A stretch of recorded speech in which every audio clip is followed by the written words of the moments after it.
Hi there. Sometimes when you are converting worksheets to Google Slides, it actually doesn't make sense to stick with the 8.5 by 11 format that you had in a piece of paper. So let me show you a method for inserting sections of original worksheets into slides. You're going to be in the master layout section to start. You'll insert the image of an 8.5 by 11 worksheet out of blank master layout. You'll duplicate that layout, crop and resize each image to fill the layouts. Then you'll deselect View Master to go into the regular slides, and then you'll add text boxes to the slide. Let me show you what I mean. First of all, here is an untitled presentation, just a plain old presentation that I haven't done anything with. If you look at View Master, you can see all these layouts. Now you can't delete the first layout, but you can delete all the rest of the layout. So delete, delete, delete, delete, delete, delete, delete, delete, delete. And then you can get rid of the text boxes on the layout and in the master. And I tell you what, I keep a blank template like this that I reuse in many cases because it's actually not helpful to have all the placeholder and text boxes in your worksheet. You want only the text boxes you've put there to be there.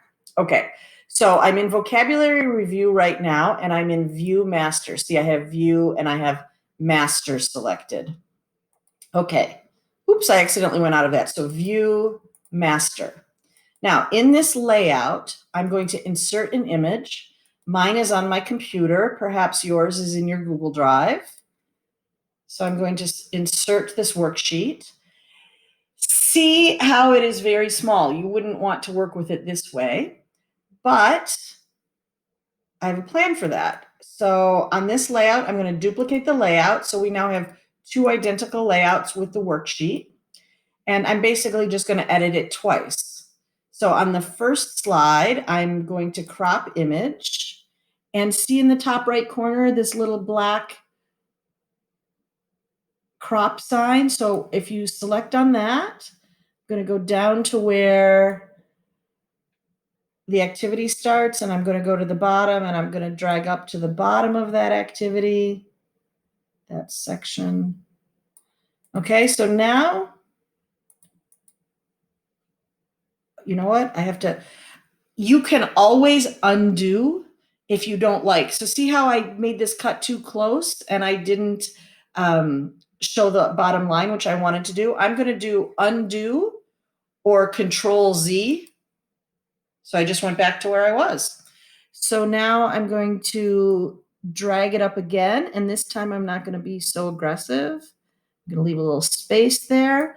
Okay, so you can see this one is a section of the worksheet, but much smaller than I want it to be. So I'll drag it to the top left corner and then resize it so it basically fills the slide and kind of adjust it a little bit.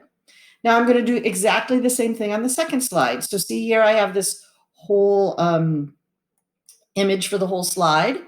I'm going to do crop image, and this time I'm going to go down to the second section, and I'm going to get rid of this little bit at the end that I don't want. And I'll do the same thing. I'll drag it to the top left corner and then resize it so it basically fills up the slide. Okay, so now I'm going to leave layouts. I'm going to go to View Master. And right now there is only one slide. But if you look in Slide, see Apply Layout, there are two different layouts. There's this one, and then there's this other one. So what you need to do here is you're going to insert a new slide, and then you do the layout. Now, your students aren't going to have to do this. You just do it yourself. The reason you're putting this stuff in layout is because then it is very hard for kids to get rid of it. It's pretty solid back there, and you can do two different ones. Okay, so now that we're on the slide, we're just going to add our text boxes. So I add a text box right here, and I'm going to fill it, and I'm going to set it to be centered and in the middle. I like the way that looks, so I'm going to copy it, and then I'm going to paste it, and I'll paste it several times. So I have right here.